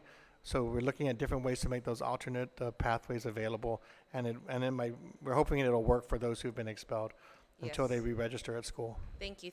I understand the need for the disciplinary action, but I also want to ensure that we give these kids the education that they deserve. So thank you for that. Just one more question, Madam Speaker. I have a question about vaping in the schools. I know that this is something that the former iBogs students brought up in the roundtable that we had several months ago. And I just want to know how we're addressing it in every school. What happens when one of these mods or devices is confiscated from the students? Do we have policy in place to combat this issue? So we don't allow vaping, just like we don't allow tobacco use on campus, any traditional smoking on campus. I don't know that we've done anything in addition to just banning it, except addressing it through our disciplinary consequences. I think the question that's been raised recently to me, especially in light of the violence and how we were using expulsions, is whether or not the consequences are adequate for addressing other violations that are against the law, especially for those high school students. If you are doing that outside of school, what will those consequences be, and have we aligned our consequences? Some of the students' feedback is, well, you're suspending them, it's not going to be that's not good enough. They'll come back and to continue. So that's something that we still need to explore, and that's ongoing. We haven't enhanced our policy beyond prohibiting the use on campus and then addressing it through our normal disciplinary processes. Okay, thank you. I just want to know though, when they confiscate this mod, what happens? Do the administrators throw them away? Do they? Yeah, no, I believe, excuse me? Oh, for the student support. I'm just asking, I know that wasn't destroyed because, I say it wasn't destroyed because I know the Attorney General's office is doing a campaign. I understand they were doing a campaign against vaping, and they've asked us for some samples, and I know we have them have them collected. So, my understanding is we do have them collected. I don't know if they brought any to showcase. Okay, so I hope that we solidify some policy to address this because it is an epidemic. I think the rates, especially for Guam, are quite disturbing, and so if we can address that in the schools, to prevent these kind of incidences and ensure that we're preventing it as much as possible, I'd really appreciate that. So thank you very much. Okay. Those are my only questions. Mr. Birch will Yes, add that thank to you, his Mr. list. Birch. Thank you. Thank you, Senator Shelton. Sorry. Yes, I'll add vaping to my long list that I've been creating. And one of our principals here brought in a box of samples, exactly like what you're asking about, of his latest acquisition of vaping material. Yeah. So it was something that surprised me, and he has it here just for show and tell later. And I think the reason why I mentioned the severity of the consequence is because students are getting very bold. And so they're vaping in class. Usually what happens is I get it, they put it on social media, which is how bold they are. And then friends or not, so, maybe acquaintances of theirs see it, send it to me. I send it to the principal and say, please address this. But if they're bold enough to be doing it in class and not only to do it, but to post it on social media, then, it does raise the question of whether, we're addressing this with the sufficient, sense of urgency or severity so we can disincentivize the use. So we're happy to continue to work on that. Thank you, Senator Shelton. Yes, because when we went to Teason High School, thank you. When we went to Teason High, the parents are coming back and saying, please return the mod to me, but they're asking for the sake of the child. I don't know why we're not disciplining our children and not being firm with correction, right? Because they're breaking the law, but this lack of correction within the community to the child, it really creates a suffering in the future, because the child will not be able to understand the complexities of his or her responsibilities if they're always constantly getting what they want. But what they do is they inhale the vape in the classroom, and I've seen it, and then they'll blow into their sweater so you don't see the smoke, right? I mean, Exactly. they're getting creative, and so maybe if a board policy just says that that you're not getting it back, it will be destroyed upon immediate confiscation. You won't get those parents coming in and saying, can I get it back for my child? I mean, that's just ridiculous. So if you just do that, right, so then the parents, they'll just they should invest in something else other than trying to get back a mod, right? So thank you, Mr. Superintendent, for the testimony. I did have some questions as well for your testimony.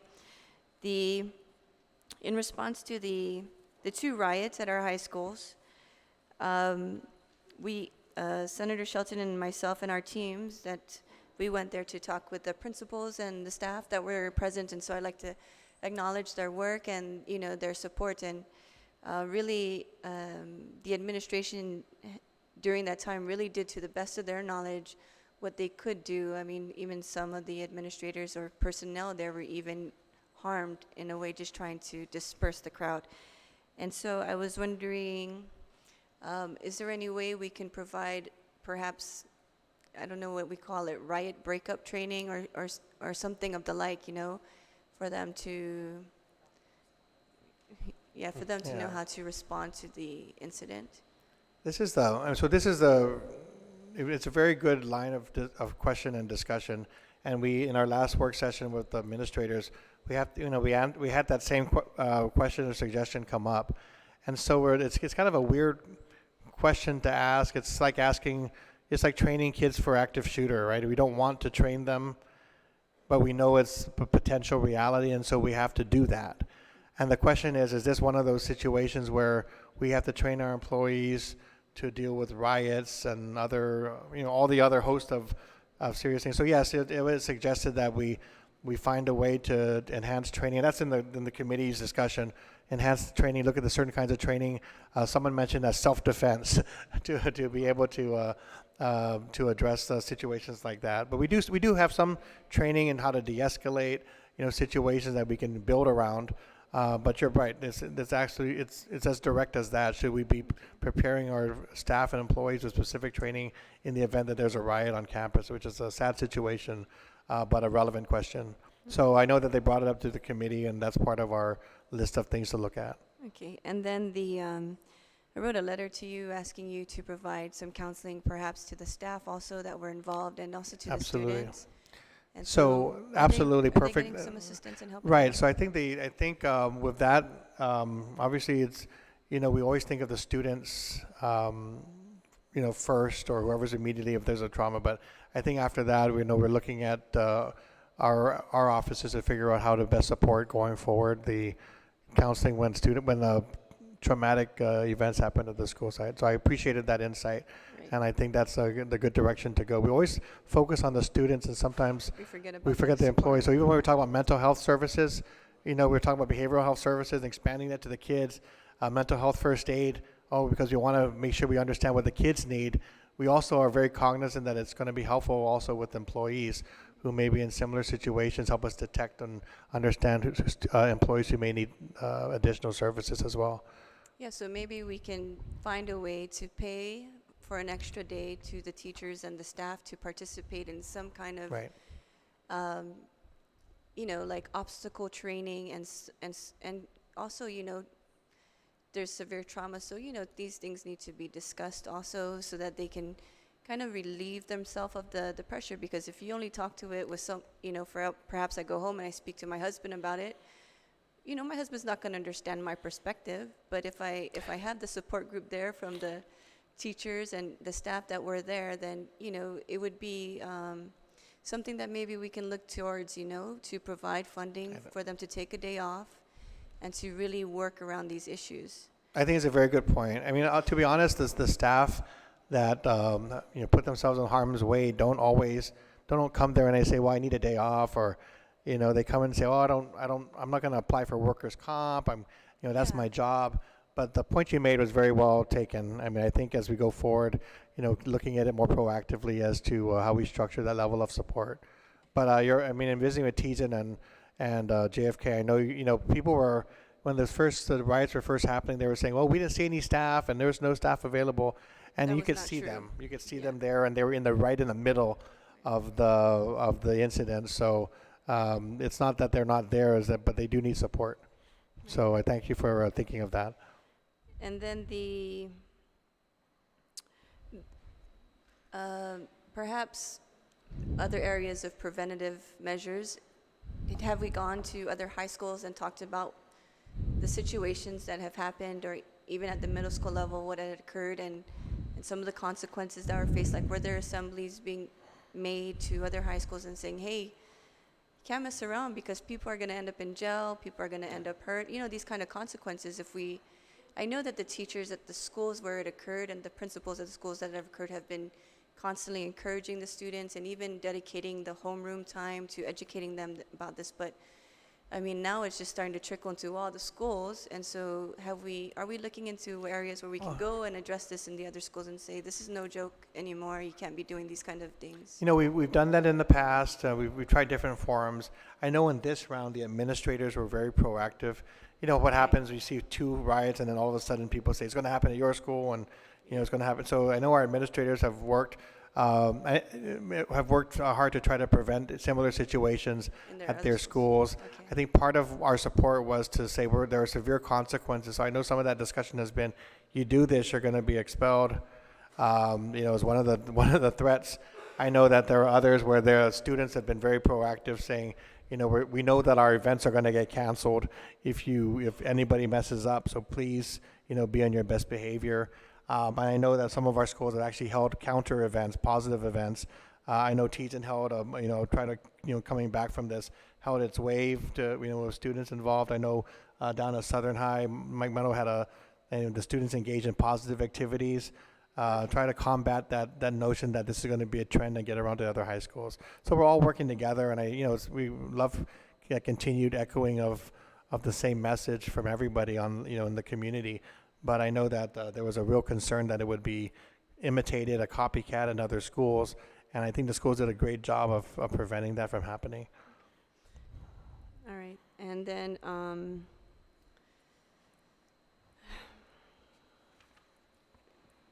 so we need to continue this, right, to make sure it gets done, those items that we mentioned. The October 1st, 2019, the social media post with the weapon, one student has been expelled. What is the age of the student? 16. 16. Expelled for the school year and will be allowed to return? Yes. We'd be allowed to register for the next school year. And this is obviously all of these have an opportunity to appeal as well. So we're waiting to hear. Okay. You mentioned in your testimony, based on our overall school enrollment of 29,680, the range of students who commit level 3 offenses is quite minuscule, averaging around 2% or less of the total population. And, I find that interesting because we're always starting to see, like, when something happens, we only focus on the negative situation. Yeah. But then in response to that, I would ask that we find,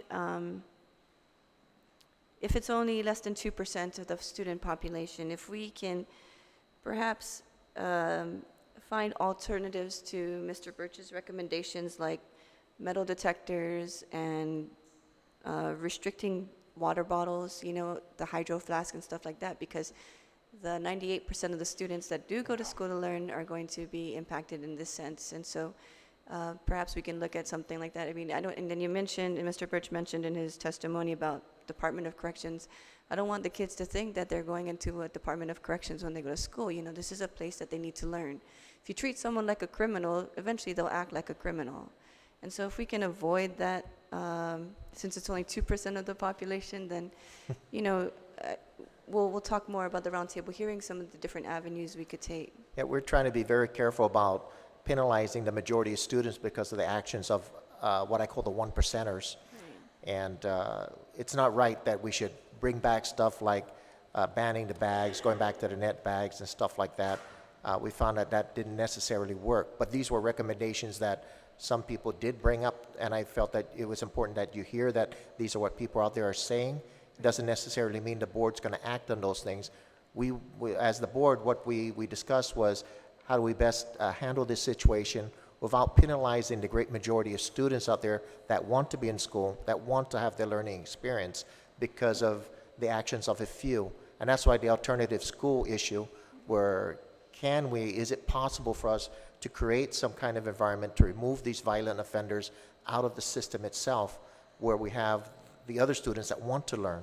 Because all it takes is one student to disrupt the school campus or disrupt a classroom learning environment, and that whole period is ended. We've seen that with the riots.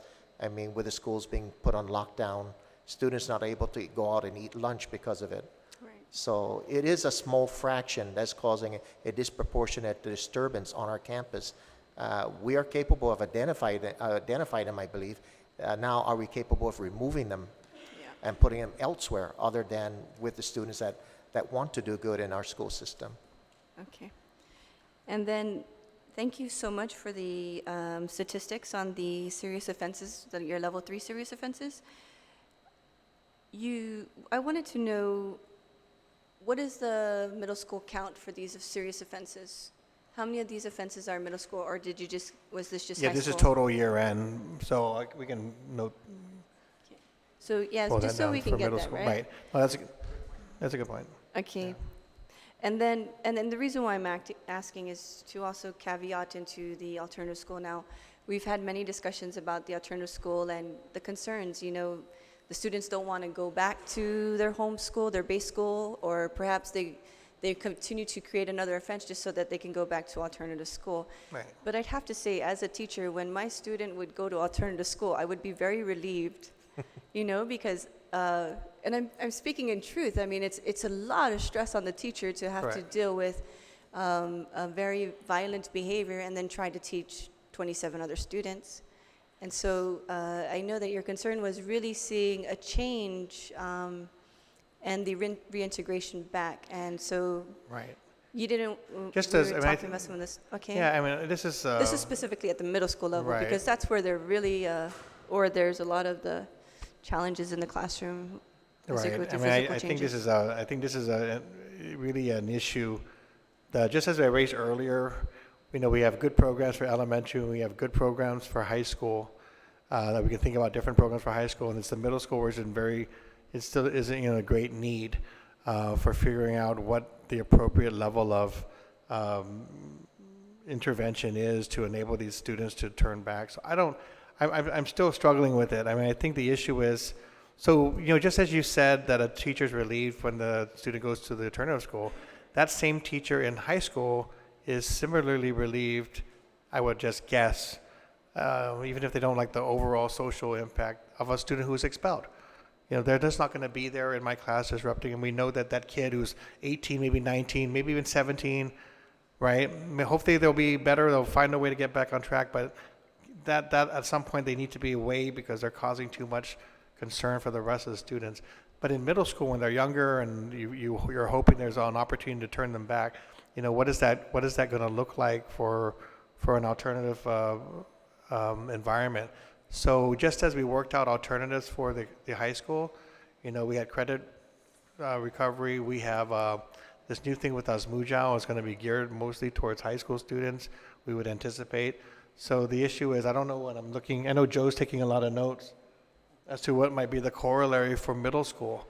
I don't really believe in simplistic, it's a complex, complicated situation, so it merits a little bit more of a complex, solution versus simply separating them and moving them somewhere else, unless they're getting the necessary interventions that are needed to really ensure that they get back on place. So if we're thinking about the 2% or even, of students who require that intervention, the best thing to do is figure out what is driving that dysfunction and attacking that dysfunction. So I think that's the discussion that, I know has been raised by the committee of what is that dysfunction that's happening? Is it a social dysfunction? Are students not being diagnosed with needs of some service that needs to be provided? Is it happening at home that needs to be addressed? Because if we create a school that doesn't address any of those issues, they just end up being the issue in high school. So that's kind of my conscience talking, is that it's easy to separate them, but what are we going to do to get them back on track? And I sometimes I don't think we know enough about these kids to put them back on track. But once we get them out of mind, it's easier to deal with the homeschool, and it just becomes a challenge of whether or not these kids are actually going to turn back to a productive, be on a productive path. So we put it, I guess I think we're clear now. I think we're clear now on kind of where we are with the discussion. I think in the past we've talked about what alternative learning looks like, and I hope you will recognize and see that for the high school kids, we've got a better set of options that we're looking at and trying to develop. Yeah. And we still need to work on the middle school options. So we try not to expel the middle school kids because of that issue. We don't want to lose hope. We worked with DYA, but DYA is expressing a lot of concern about whether that's actually going to function. So I want to sit down with the director again to see what we can work out. But I don't, we'll continue to look at options and continue that dialogue with you. Okay.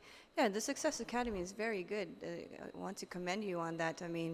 You're taking these young adults and you're giving them an opportunity to get their education again. And of course, you're teaching them the application process, right? And so they're really owning up to their own education.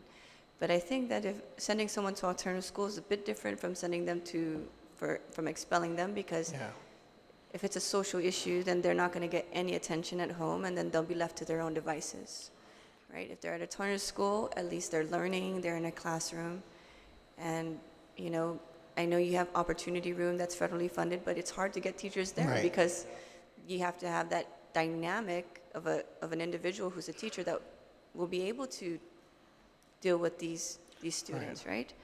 And so I understand, but I think we have to find a solution to address, because maybe alternative school is not the answer, but we do need to address the You're middle right, school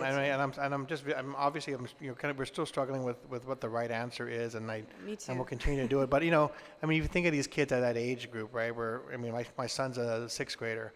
You're talking about mentorship, right? Is there a place for mentorship in this equation for an older student or for an adult to be in that student's life? And is that a teacher or is it somebody else, right? When you go get certified for teaching, it doesn't mean that you're going to be, well equipped for mentoring a troubled student. So, that an alternative location, is that going to benefit the student? There's a whole set of different factors that we can think about. But I think I'm glad we've narrowed this discussion to a little bit more of, focusing on the needs of our middle school students. In our last work session, it was very evident we had that. It was said in a different way, but I think the whole point was this: we're doing everything for everybody, but we don't have a set of, tools for our middle school students, and that may reflect the fact that they are the most difficult, I think, to address in terms of what their needs are at that particular point in time. And I'm sure our administrators will attest to the same challenge.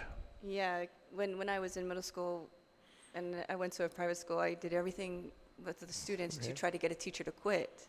Right. And the poor man, he quit, and if I ever see him again, I'm deeply sorry for the way I acted in middle school, but really you don't really have that sense of discipline, especially when you're going through all these physical Right. changes in And your then, body. and then when you talk about the offenses that may look the same but are really different, and when you go from high school to middle school, like I said, someone brings is considered a weapon on campus, but at the middle school level, when our administrators do their investigation, they're like, no, this young lady just wanted to show it off, Yeah. right? Oh, I found this, or look at me, I have this.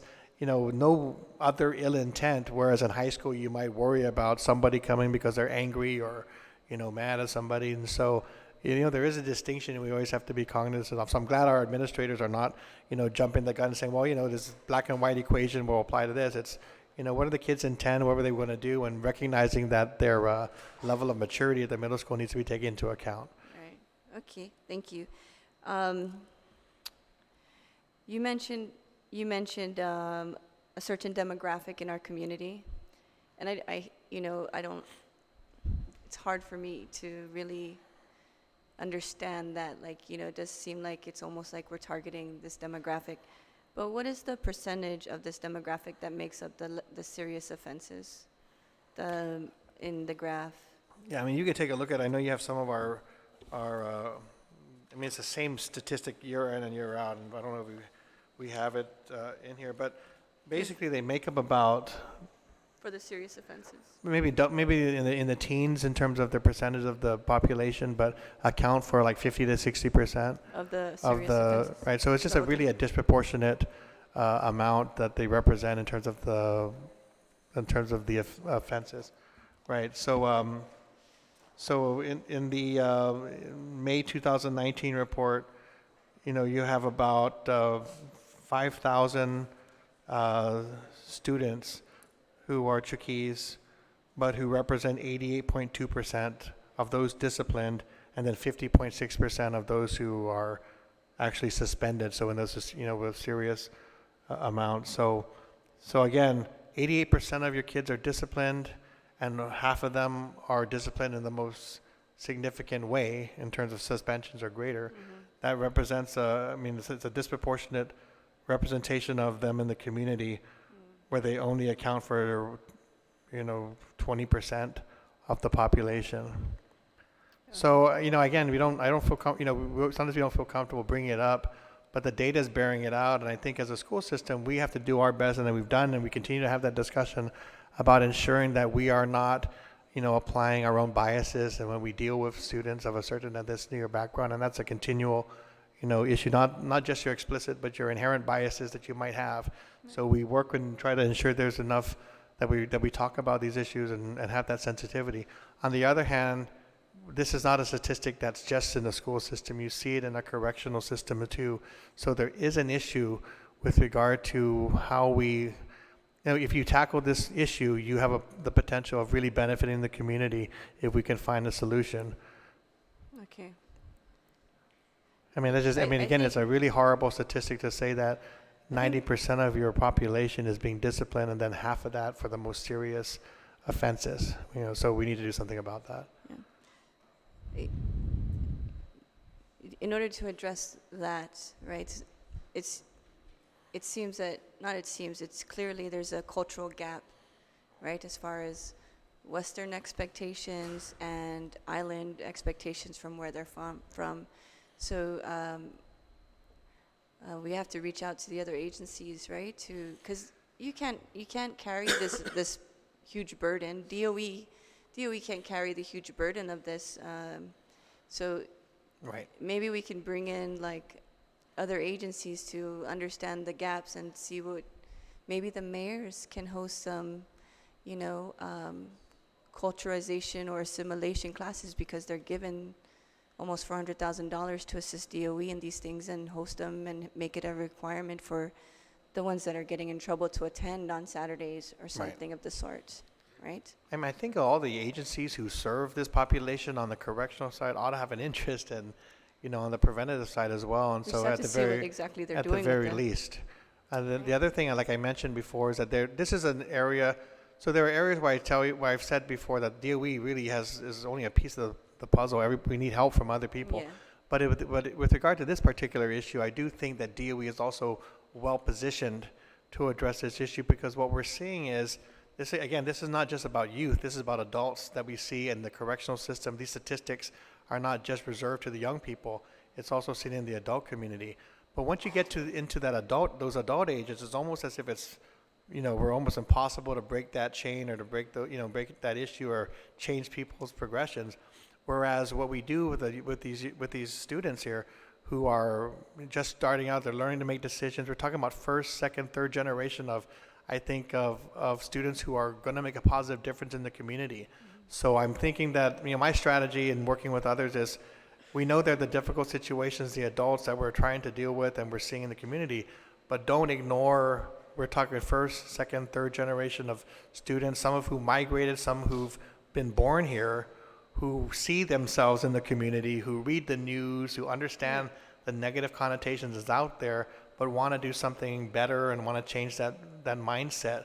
So I guess my thought is that if we can reach, I know we've talked about the high schools, but even into the middle school, Yes. start to do work on the positive side, so that as they, graduate, there's a more positive role and voice in the community that we can all be proud of. So that's the reason I mentioned again, and you're also, both of you are always welcome when we'll invite you to our next meeting with the student leaders. But again, we have Manetlu, we have the GPD, the Consul General, and hopefully others along the way, so we can try to figure out what we can do to address this issue. Okay, yes, I look forward to that invite. Okay. Maybe you can invite me every time. Okay. Well, we have been open. I mean, for those groups that have been demonstrated interest, I think this year we said, why don't we just give you an open invitation, because if you're committed, then maybe we can get some momentum. Right. So if there's interest in being an ongoing part of it, same with our board. I know Mr. Manjola has been active in wanting to connect the students at UOG.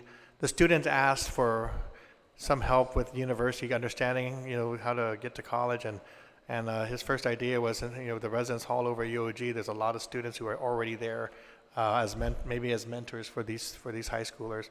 So no, there's a lot of potential there. Okay. And then the school resource officers, what is the timeline for the RFP? You issued it out already? So I believe we can publish it this week, because I just signed off on it today. We tried to move it quickly. Okay. So you're publishing it this week? Yes, and then is it a 30-day? It's a 30-day solicitation period. So there'll be, in 30 days, we'll get proposals and then be able to move from there. Okay. Thank you. And then we addressed that. The improving school facilities, what we did is, we were actually looking over the bill last week for the appropriation for allowing DOE to begin a solar program, right? To bid for the solar program to remove GSA from it. And so what we are looking for, we're adding additional language. When we hear the bill, we're going to add additional language to ensure that the savings from the solar, so maybe like $4 to $6 million estimated, will go into a capital improvement fund for DOE specifically, so that it can't be taken away from any other agency during the time we appropriate or address the budget. So we are working on that language to improve that, and so you know that this is something that you could look forward to. So when you have that language as well, and at the hearing we'll testify as well to allowing that also to be financed against, and that $4 to $6 million, that's an incredible amount if we're able to use that to borrow against. I mean, and we can build that fund up to be significant for the school system. And that's the intent, is so that you can be able to get financing. The holding the retailers accountable, it's really a matter of enforcement also, right? And so we were discussing this, my team and I, is like, how do we ensure that the students are not waiting at the stores? They know which mom and pop store to go to. They know who to approach to buy them vodka. And so we're trying to look into avenues to see what we can do to provide enforcement of these stores, carding people, and also the lawyering process of the students before school starts to get the vodka or whatever alcohol that they're trying to get. Yes. So regarding the alcohol, I mean, I think that would be productive. We'll have that discussion also at the work session, because I think it should be simpler than it looks, which is which schools are seeing the most alcohol issues. When the parents, the administrator should know which areas are the students coming from, where do they live, and just assume that they're not going to these great distances to get the alcohol, that they're trying to get it right where they live, and then we can figure out, which mom and pops we might need to start working on. So I think I mean, it's one of the things that's great that we can think about banning things on campus, but if it's just going to be available right off campus, right near the bus stops, then it's going to be a bigger problem down the road for us. Okay, thank you. I think we covered most of the items on the school safety and dengue. There was one more, just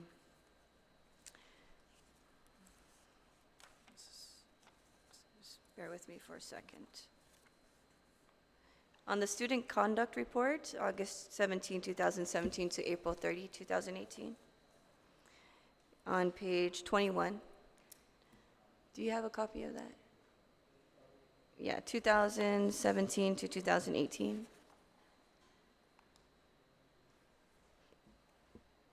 So page 21, I wanted to ask them, you had the analysis and recommendations, and this was done by the Student Services Support Division. I'm interested in items 4, 5, 7B, and 11. So in item 4, it says information about the outreach and intervention topics listed above could be disseminated and shared to students in small groups or classes who are at risk, or can be displayed in posters around the school. How are we addressing this? What are some of the implementations given by these recommendations? If you want to hear more details, I would ask.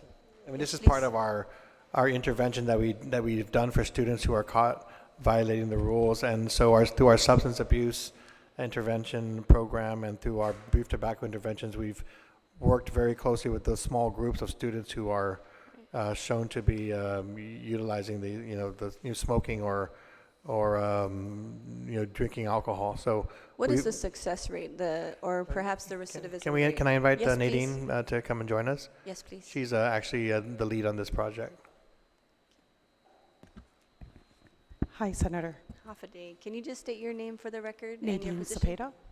And your position, please? I'm a district school psychologist, and I'm the clinical director for school-based behavioral health. Thank you. So I think you were going to talk about So that. yes, so we've we've seen this as a problem. We've implemented, it's called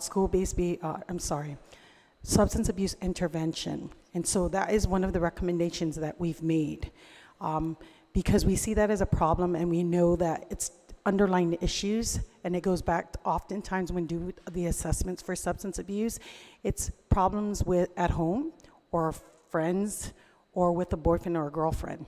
And so again, to address anything in counseling is that they have to accept it, that they have an issue with substance abuse. Why did they start it?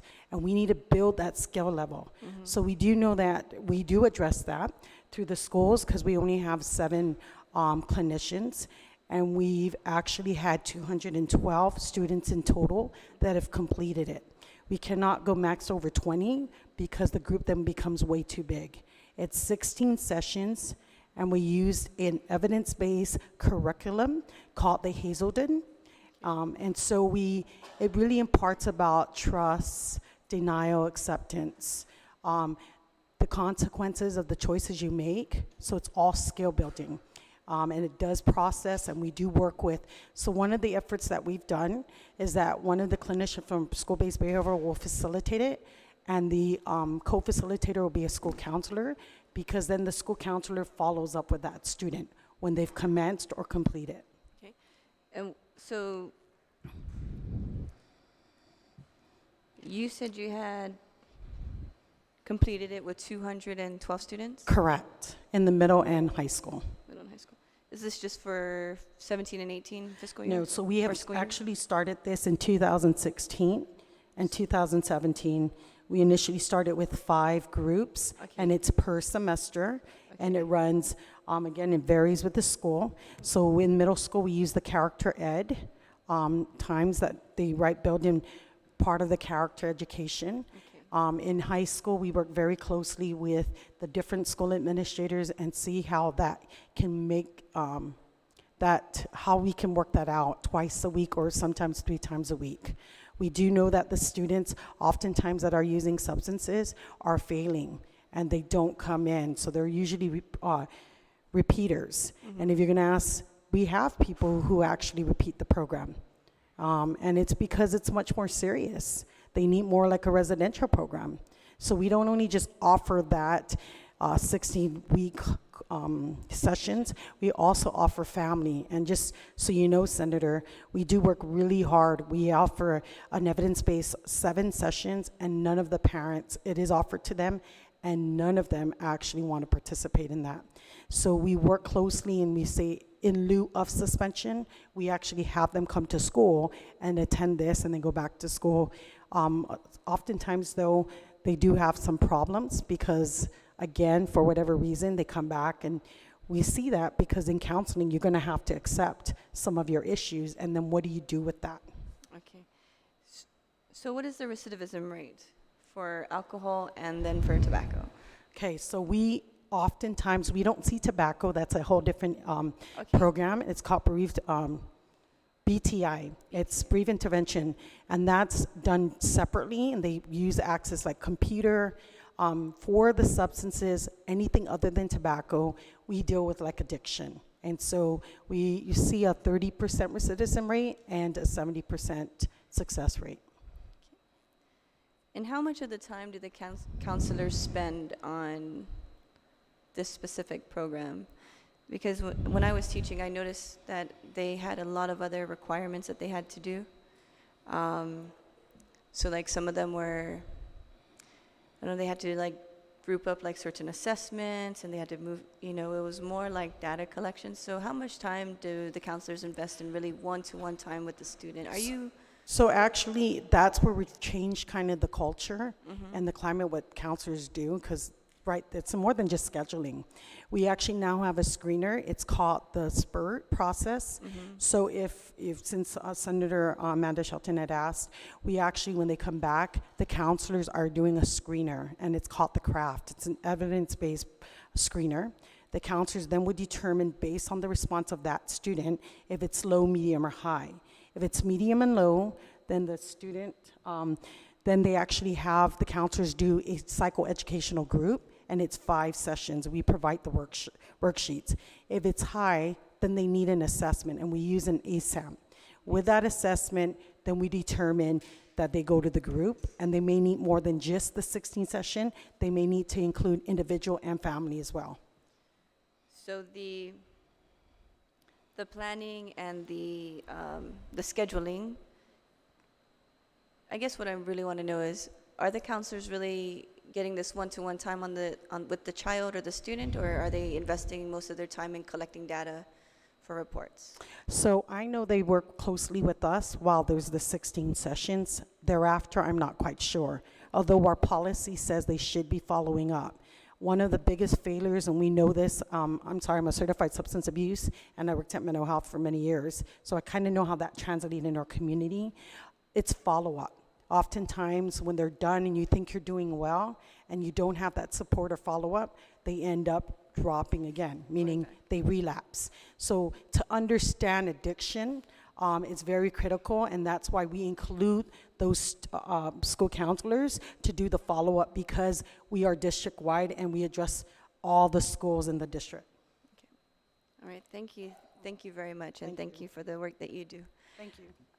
So, Mr. Superintendent, just to go back for some of the items that we're supposed to receive, is the by student count for the 6 students that was it expelled, and then 9 students. Did we get anything?